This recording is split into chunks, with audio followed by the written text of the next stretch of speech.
ይህ የምፅዓቱ አዋጅ ነጋሪ አገልግሎት ወቅታዊና ዕለታዊ ወጎችን በማቅረብ ትንታኔ የምንሰጥበት የተለያዩ እንግዶችንም በመጋበዝ የምናቀርብበት መድረክ ነው። መረጃዎችን ያጠናከረ ይዞልን የሚመጣው ፓስተር አለማየሁ ነሙ ሲሆን ፕሮግራሙን የመራና መሰናዶውን ኤዲት በማድረግ ወደ እናንተ የሚያቀርበው ይልቃል አስራት ነው። መልካም ጊዜ።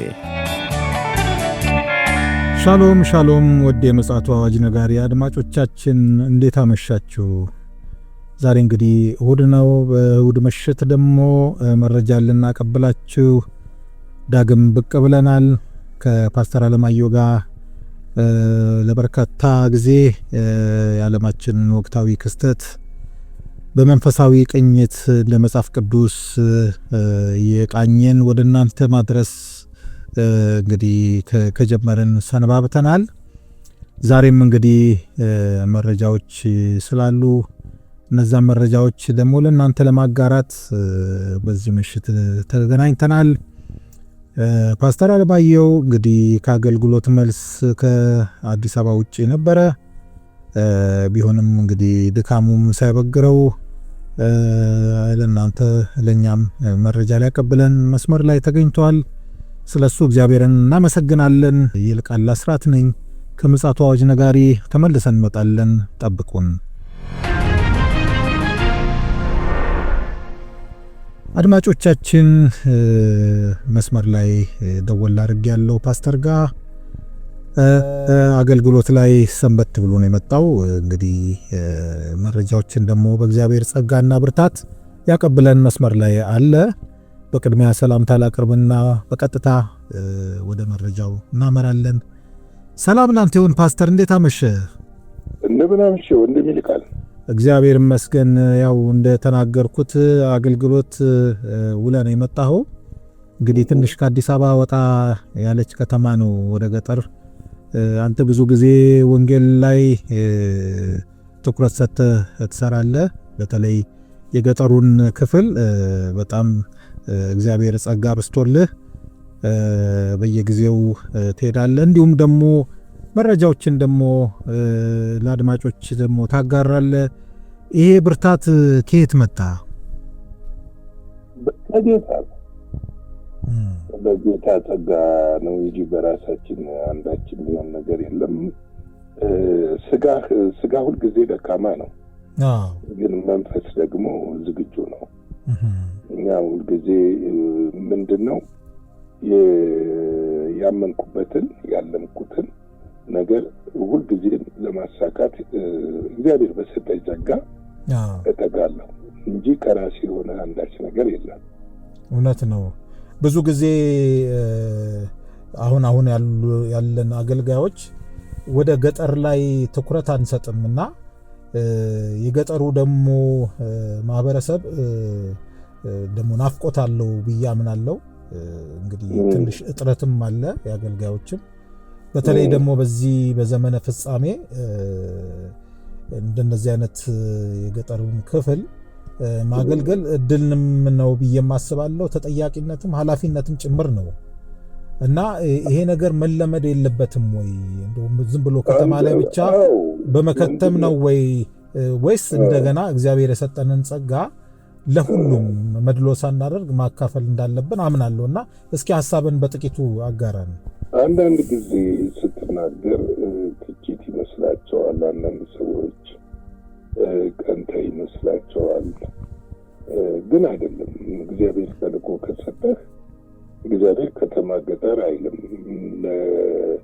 የሐዋርያት ሥራ ምዕራፍ 8 ላይ ሲናገር መንፈስ ቅዱስን ከተቀበላችሁ በኋላ በኢየሩሳሌም፣ በይሁዳ፣ በሰማርያ እስከ ምድር ዳርቻ ምስክሮች ትሆናላችሁ ነው ያለው። ይህ ለሁሉም ክርስቲያን የተሰጠ የመጽሐፍ ቅዱስ ቃል ነው። ለሐዋርያቶቹ ብቻ አይደለም የተሰጠው። በምድር ቤተ ክርስቲያን ያለችው ስለ ኢየሱስ ልትመሰክር ነው። ኢየሱስን ደግሞ በተመቻቸ ቦታ፣ በተመቻቸ ሁኔታ፣ በተመቻቸ ስፍራና በተመቻቸ ጊዜ ሳይሆን ያለ ጊዜውም በጊዜውም ያለ ጊዜውም እንዲሁም ደግሞ በማይመች ሁኔታ ሁሉ ወንጌል ሊሰበክ ይገባል። አሁን የሚያሳዝነው ገጠሩ ላይ የሚደርስላቸው የለም። ረሃብ አለ፣ መንፈሳዊ ረሃብ፣ ሰው ወደ ክርስቶስ በስፋት እየመጣ ነው። ገርማል። በጣም ነው የሚገርም። የሰው አመጣጥ እየዳነ ነው። ግን ገብቷል። በጀታችንን በቀር መንደላቀቀ ከምናደርገው የተንደላቀቀ ነገር ላይ ከምናስብ እንደ ድሮ ሚሽነሮች ለምሳሌ ከአሜሪካ፣ ከእንግሊዝ፣ ከአውሮፓ ድሮ የሚመጡ ሚሽነሮች አይተህ ከሆነ ጀስት የተንደላቀቀ ህይወት ጥለው ነው የሚመጡት። የድንኳን አይነት ኑሮ ይመስላል። ከተንደላቀቀ ኑሮ ነው የሚመጡት። ግን አፍሪካ ውስጥ ገጠር ገብተው ቪሌጅ ውስጥ ገብተው ነው ወንጌል ይሰሩ የነበሩትና አንዳንድ ጊዜ ጌታም ራሱ አይተህ ከሆነ ወደ ሰመሪያ ያመራው በእግሩ ነበር። ሰመሪያ የተናቀች ከተማ ነበር። ማንም ወንጌል ሊደርስላቸው አይችልም ነበር። እንደዚህ አይነት ነገሮችን እንደው ቆም ብለው ቢያስቡ እግዚአብሔር እኔ አይምሮ ቢሰጣቸው ጸጋ ቢሰጣቸው እግዚአብሔር ምንም ፋይዳ የለውም። አሁን ለታይታ ለሰው ካልሆነ በስተቀር እዚህ ከተማ ውስጥ ይዘህ የምትሽከረከረው ምን የምትለው ምንም ፋይዳ የለውም። ነገ እኮ ታልፋለህ። ሰው እኮ መንገድ ላይ እየሄደ ሊሞት ይችላል። ግን የተጠራህበትን የእግዚአብሔርን ስራ ሰርተህ ማለፍ ታላቅነት ነው ብዬ እላለሁ። እንግዲህ ሰሚ ጆሮ ካለ ነው የሚሰማ። አሁን ለመሰለ ጆሮውን በጥጥ የደፈነ ሰው ብትሰማም አይሰማም፣ ብትናገርም አይሰማም። እና እግዚአብሔር ይርዳቸው ነው። እግዚአብሔር አብስቶ ይባርክ። እኔ እንደው እንደ ተምሳሌትም ከሆነ እንደው በመጠኑ ሀሳብ እንድታጋራ ነው። እንግዲህ ወደ መረጃችን ስንሻገር በዓለማችን ዙሪያ እንግዲህ በርካታ የሚባሉ ተፈጥሯዊም ይሁን ፖለቲካዊም ኢኮኖሚያዊም ማህበረሰባዊ ቀውስም ጨምሮ ይሰማሉና እንግዲህ ነቅሰህ ከነዚህ ውስጥ ለኛ ይጠቅማሉ ብለህ ያልካቸውን ልታጋራን መስመር ላይ ተገኝታል። እንግዲህ ከድካም ካለች ትርፍ ሰዓት ብቅ ብለሃልና እስኪ ያገኘውን ብታጋራን መልካም ነው። እንግዲህ ወንድም ልቃል ምንድነው በትናንትናው ዕለት እስራኤል ከግብጽ ጋር የምትዋሰንበትን ድንበር ሙሉ ለሙሉ ዘግታለች። ይሄ መዝጋት ብቻ ሳይሆን ራሱ ወታደራዊ ዞን ወይም ወታደራዊ ቀጠና ብላ ከልላለች እና በዛ በጦርነቱ ጊዜ ያልዘጋችው አሁን ለምን ልዘጋ ቻለች የሚል ጥያቄ የሚያጭር ይመስለኛል። ምክንያቱም በዛ በጦርነቱ ጊዜ ድንበሩን አልዘጋችም ነበር፣ ክፍት ነበረ። እንግዲህ በእስራኤልና በግብጽ መካከል ወደ 200 ኪሎ ሜትር የሚሆን ድንበር አለ፣ ርዝመት አለው ድንበሩና ያንን ክልል 200 ኪሎ ሜትር ማለት ከዚህ ሻሸመኔም እንደማለት ነው። እና ያንን ዘግታለች።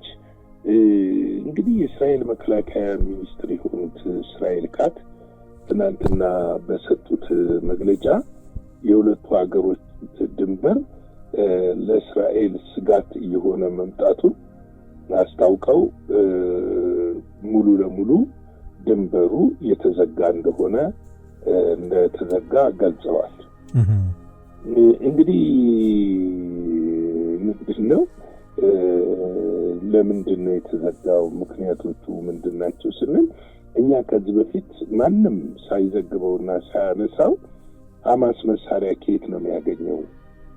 በምን በኩል ነው የሚያገኘው? ጥይት ገብቷል። መድኃኒት በምን በኩል ነው የሚያገኘው? ወታደራዊ ትጥቆችን ቤት በኩል ነው የሚያገኘው የሚለውን ነገር ምንም ጥርጥር እንደሌለ በግብጽ በኩል እንደሆነ ይህንን ነገር አንስተን ነበረ። እውነት ነው። ታስታውስ ከሆነ ይህንን ነገር አንስተን ነበረና እንደውም አንዳንድ ማስተያየቶች አይተን ነበር በወቅቱና አሁን ግን እስራኤል ካት ሲናገሩ ምንድነው ያሉት? ትዕግስታችን እዚህ ላይ ያበቃል አሉ። ትዕግስታችን እዚህ ላይ ያበቃል አሉ። ይሄንን ዝም ብለው አይደለም የወሰኑት፣ ብቻቸውን ወጥተው አይደለም መግለጫ የሰጡት። ከወታደራዊ አመራሮች ጋር ባደረጉት አስቸኳይ ስብሰባ ተደርጎ የተወሰነ ውሳኔ ነው። እዚህ ውሳኔ ላይ መድረሳቸውን ነው ያስረዱት። እንግዲህ ይሄም ዋና ምክንያት የሚሉት ምንድነው? እሳቸው ሲያነሱ በእነዚህ ድንበሮች አካባቢ በድሮን ወታደራዊ መሳሪያዎች፣ ትጥቆች፣ ጥይቶች፣ የተለያዩ ተተኳሾችን እንደሚገቡ ነው የተናገሩት። ከእስራኤል ድንበር 3 ኪሎ ሜትር ላይ ተነስተው በቀጥታ ወደ እስራኤል እንትን ውስጥ በመግባት ወደ ሐማስ እንደሚተላለፍና ይሄ ብቻ ሳይሆን እንትን የድራግም ንግድ ዝውውር በዚህ አካባቢ እንደሚደረግና አሁን ላይ ለእስራኤል ከፍተኛ ስጋት ስለሆነ ወታደራዊ ዞን ብለው ሰይመውታል እና ወታደራዊ ቀጠና ሆኖ እንዲሰየም ተወስኗል። ይህንን ሲናገሩ ይህንን ክትትልና ቁጥጥር የሚያደርጉ ዘመናዊ መሳሪያዎች በድንበር አካባቢ እንደተገጠሙና እነዚህ ድንበሩን በጸረ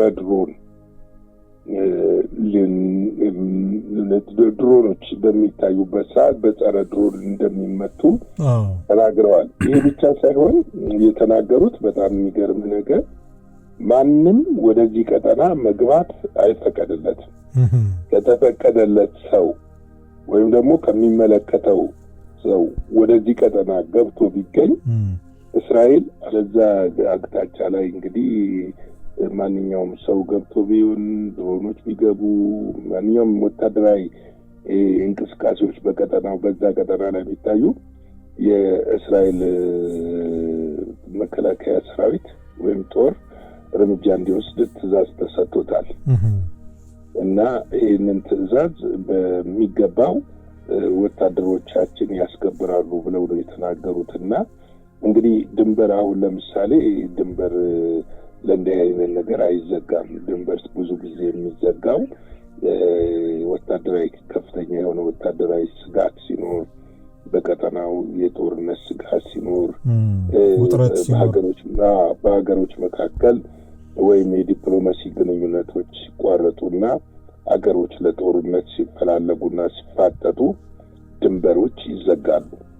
ምክንያቱም የሚዘጋበት ምክንያት በዛ ድንበር ላይ የሚፈጠረውን ነገር በነጻነት ወታደራዊ ተቋሞች መከታተልና መቆጣጠር እንዲችሉ ነው የሚዘጋው። ይሄ ግን አሁን ድንበር የተዘጋበት በትክክለኛው ከግብጽ ጋር ያለው ነገር ጥሩ እንዳልሆነና ግንኙነቱ መልካም ግንኙነት እንደሌላቸው የሚያሳይ ነው። በእርግጥ በዚህ በሰላሙ ምክንያት ረገብ አለ እንጂ ከዛ በፊት ሁለቱም ከፍተኛ መካሰስ ነበረ በሁለቱ መካከል። ታስታውስ ከሆነ የካምፕ ዴቪድን ስምምነት ግብጽ ጥሳለች ብለው እስራኤሎች ይከሱ ነበረ። አንዳንድ ግምታዊ ደግሞ በሌላ አቅጣጫ ደግሞ ግምታዊ ትንተናም ይዘዋወራልና እንደው ትክክል ነው አይደለም የሚለው ራሱን የቻለ ሌላ ጉዳይም ቢሆን እዚህ አሁን ከሰሞኑም ከኢትዮጵያም በተለይ እዚህ ቀይ ባህር አካባቢ ያለው ጂኦፖለቲክሱ እሱንም ለማስቀልበስም ነው የሚሉም አስተሳሰቦችም አሉ። እንደው ይሄ ነገርስ በዚህ እይታ ይታይ ይሆን ወይስ አይታይ ይሆን የሚለው እንደው በአንተ ካለህ ልምድ ምን ይመስልሃል?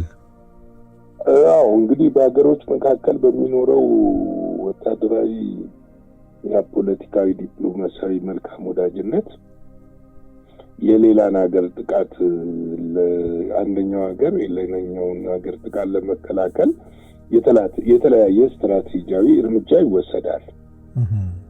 ገብቷል። የተለያየ እርምጃ ይወሰዳል። በተለይ ደግሞ ኢትዮጵያና እስራኤል ረዥም ዘመን ማለት ይቻላል ኢቨን እንኳን በደርግ ጊዜ ሳይቀር ደርግ እና ያሲን አራፋትን ነበር የሚደግፈው ቢሆንም ጤናማ ግንኙነቶች ነበሩ በሁለቱ ሀገሮች መካከል።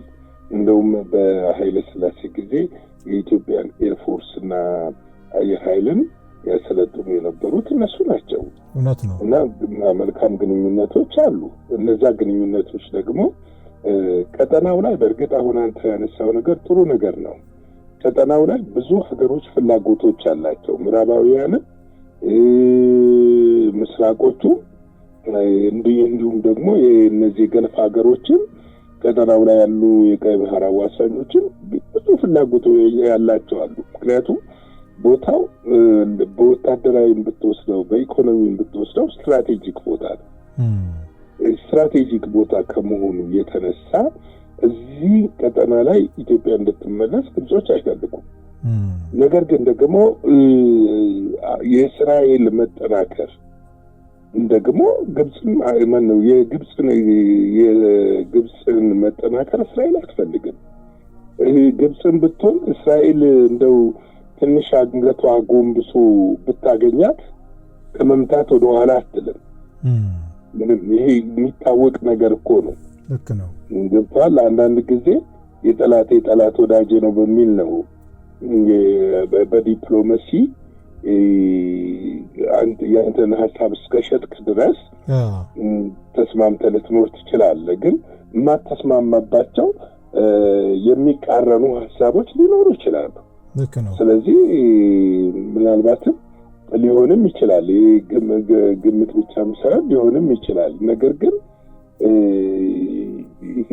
ምንድነው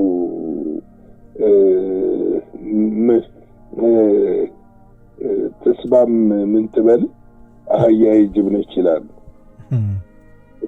ምንም ቢቆይ አህያ ማነች? የጅብ ነች። ምንም ብትቆይ አህያ የጅብ ነችና ወደፊት እሱ የማይቀር ነው። ወይ በቅርብ እናያለን ወይ በሩቅ እናያለንና የግብፅም ዝግጅት ቀላል አይደለም በወታደራዊ ረገድ ስትመለከት። ልክ ነው። ነገር ግን የእስራኤልን መጠናከርና እስራኤል ቀጠናው ላይ ገና መውጣትና በተለይ ደግሞ በጋዛ በኩል የጋዛውያኖችን ከጋዛ መውጣት ግብፅ አትደግፍም። ምክንያቱም እስራኤል በእንጌል ካናል መስራት ትፈልጋለች። ስለዚህ ነው እስራኤል ፍልስጤማውያን በመንግስት እንዲቆሙ አትፈልግም። ይሄ የታወቀ ነው። ስለዚህ ይሄ እንግዲህ በቀጣይ የተለያዩ መረጃዎች ይወጣሉ ብለን እናስባለን። አሁን ያለኝ መረጃ ግን በቀጠናው ላይ ያለው ይሄንን ይመስላል። እንግዲህ ይሄ ቀጠና መቼም ቢሆን የሚረጋጋ ቀጠና አይደለም። ክርስቶስ እስኪመጣ ድረስ የሚቀጥል ነው። እንግዲህ እግዚአብሔር በነገር ሁሉ ይርዳን ነው የምንለው። መጸለይ ነው የኛ ድርሻ። እግዚአብሔር ጋር ያለንን ተልኳችንን እየፈጸምን ጌታ ኢየሱስ ክርስቶስን ምጣት መጠበቅ ነው ያለብንና ለዚህ ደግሞ ራሳችንን ሁሌ ማዘጋጀት አለብን። እንንቃ ነው የምንለው። ጌታ ይባርካችሁ። ለዛሬ እሑድ ምሽት ያለኝ መረጃ ይሄንን ይመስላል። ሻለው ጌታ ኢየሱስ አብስቶ ይባርክ። ፓስተር በርካታ ሐሳቦችን አንሸራሽረናል። በተለይ ደግሞ ወደ መጨረሻው ያሳሰብከን ጉዳይ ለሁላችንም ጠቃሚ ስለሆነ ራሳችንን ዕለት ዕለት ሳንዘናጋ እግዚአብሔር ባስቻለን መጠን ራሳችንን በማዘጋጀት ለክርስቶስ ዳግም መምጣት ራሳችንን ብቁ ማድረግ ከሚመጣውም ካወሬውም የክፉ አሰራር እንድንሰወር ራሳችንን ማዘጋጀት እጅግ ተገቢ ነው የሚል መልእክት እንግዲህ በየጊዜው እናስተጋባለን። ዛሬም ይህንኑ መልእክት ነው የምናስተጋባው። እንግዲህ አድማጮቻችን ለዛሬ ይዘን የመጣ ነው ለምሽቱ ርዕሰ ጉዳይና መረጃ መልእክትም ጭምር ይህንን ይመስላል።